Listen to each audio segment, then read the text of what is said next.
Hello, this is going to be number two from the set of practice problems having to do with using quadratic functions and formulating a graph and talking about its various properties and domain and range and so forth. So the first thing to do was to find the vertex form, and let's see, let's do that first. The function here is x squared minus 4x plus 3. Um, let's leave a little space after the middle term here just to highlight that what we need to do is to find, first we need to find half of the, well, it's called the linear coefficient. So negative 4 times a half gives us negative 2, and then we square negative 2. So 4 is the magic number. I call it the magic number. It's the number you bring in right here, and then we're going to have to subtract it back out so that we don't do any funny stuff. And let's see what we get. We'll get here that these three terms that we have right here, that's called a perfect square trinomial, and with that we can write a squared binomial that's equivalent to those three terms.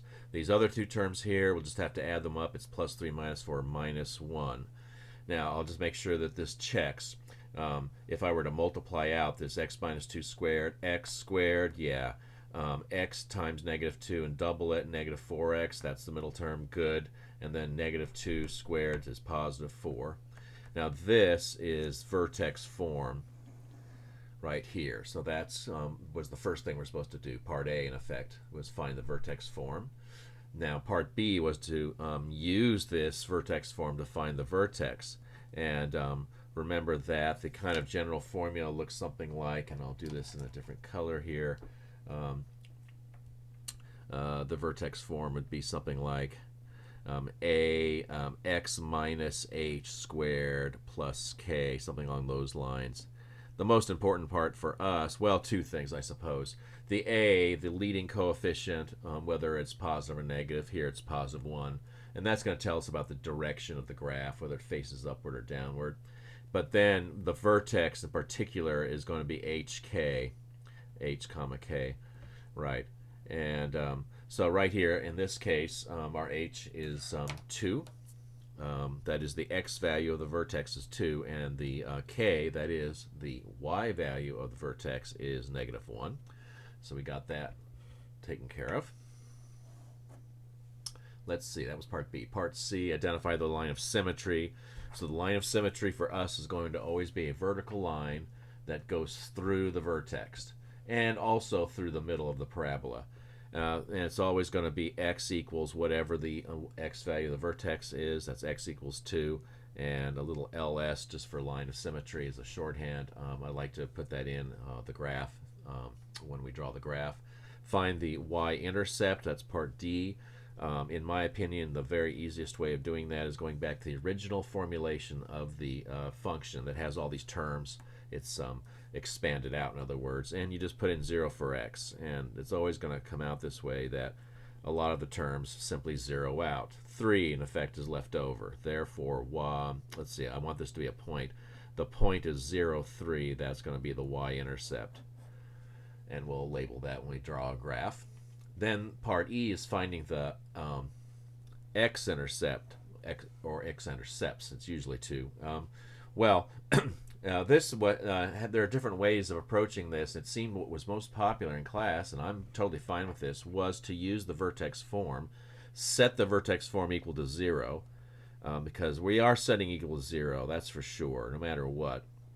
But it seemed very popular to use the vertex form and to solve for x using that, and that's great. You'd add 1 to both sides of the equation. And then we're going to extract the square root, that is, take the square root of both sides. So we have plus or minus 1 on the left, and then the square root of quantity x minus 2 squared, which just leaves us x minus 2. And let's see now. Well, plus or minus square root of 1. Well, plus or minus 1, of course, because the square root of 1 is 1. And if we add 2 to both sides, we'll have 2 plus or minus 1 equals x. So let's kind of draw this out. What we're saying is 2 plus 1. 2 plus 1 equals x, and 2 minus 1 equals x. In other words, 3 equals x, and 1 equals x. These are getting us to the x-intercepts. In other words, there are 2 points that are on the x-axis where the graph crosses. Those are the x-intercepts. One of the points is 3, 0, and the other point is 1, 0. Let's see. Yeah, so we have all the machinery, I believe, to draw a very basic graph that'll do the job for us. So let me get another piece of paper here. There we go. And, oh, let's see. Oh, dare we use a ruler? Oh boy, oh boy. Okay, just to make things look nice here. Ah, yes, very good. Oh boy, oh boy, oh boy. Very good, very good. Okay, all right. Yeah, okay. Wow. So let's label these axes here. And see, this is going to be part F, which was to draw the graph, including labels for x-intercept, y-intercept, vertex, line of symmetry. Okay. Well, let's see here. We got, let's see, the x-intercepts were 1 and 3, 0. So 3, 0 and 1, 0. I just write a little x int and an x with a little dash, well, hyphen int, just for intercept.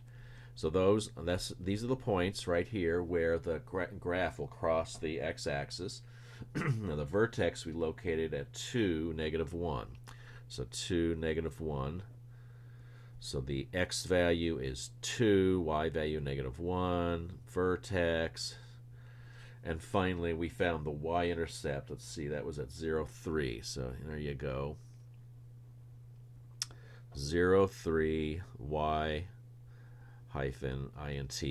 And let's draw that graph right here. There you go. Very good. Let's not forget the line of symmetry. I'll do that in red there. And that's coming straight down the center. X equals 2 ls, line of symmetry. And I think that is good. Okay, so that would be part F. Now, what I think is so useful about drawing the graph is that it gives you all this information to complete the rest of the problem. For example, part G says identify the domain. The domain means that all the x values that are valid, that work for the graph, that work for the function. F of x, this function is a quadratic, and all quadratics, unless there's some weird limitation that's artificially put on them, but aside from that, for our purposes, quadratics, the domain is everything. Just it's very permissible. So domain is all real numbers, but with interval notation, it'll be negative infinity to infinity. The range, which I think is part H, right? Yeah, part H. The range, that takes more work, and that's where the graph really comes in handy. The range is the allowable y values. So that's always bottoms up. So you just have to ask yourself, look, there are some y values that are not on the graph. Down here where y might be negative 5. No, it's not on the graph. It doesn't get to the graph until negative 1. Negative 1 for y, not the 2. You got to ignore the x value now. We're talking about the y values. The range starts with negative 1. It includes negative 1. That point there is a closed hole. I'm sorry, not a hole. It's a closed dot. So negative 1 is included, but then every y value up above negative 1 is also included. So the range is negative 1 to infinity, and we're including the endpoint negative 1. Okay. Now part I was, let's see, increasing and decreasing. Again, the graph is very handy for this purpose. And this whole problem is much harder without a graph. You just look at the graph and you say, look, going left to right, is the graph going up or down? In the sense of, as I go left to right, am I going downstairs? Yes, you're going down. So therefore, the graph is decreasing until we get, well, really to the line of symmetry. That's actually a handy fact. All parabolas are going to do this. So we have decreasing, and I might just kind of put a little DEC there as a reminder. DEC. The graph is decreasing from left to right as you come until you get to x equal 2. And then it's the opposite. It's increasing afterwards. And if that helps with having an arrows kind of point up and point down, put them in. That's all fine with me. But the upshot is that increasing, the graph was increasing from 2 to infinity and decreasing from negative infinity to 2. And as a reminder, the values we're talking about here, these intervals we write for increasing, decreasing, are not y values. They are x values. X values. We're saying that the graph is decreasing from x equals negative infinity up to 2, but not including 2, and then increasing after 2. Now at 2, that little valley there, the graph is neither increasing nor decreasing, so you don't include the 2. That's why we have these parentheses right here.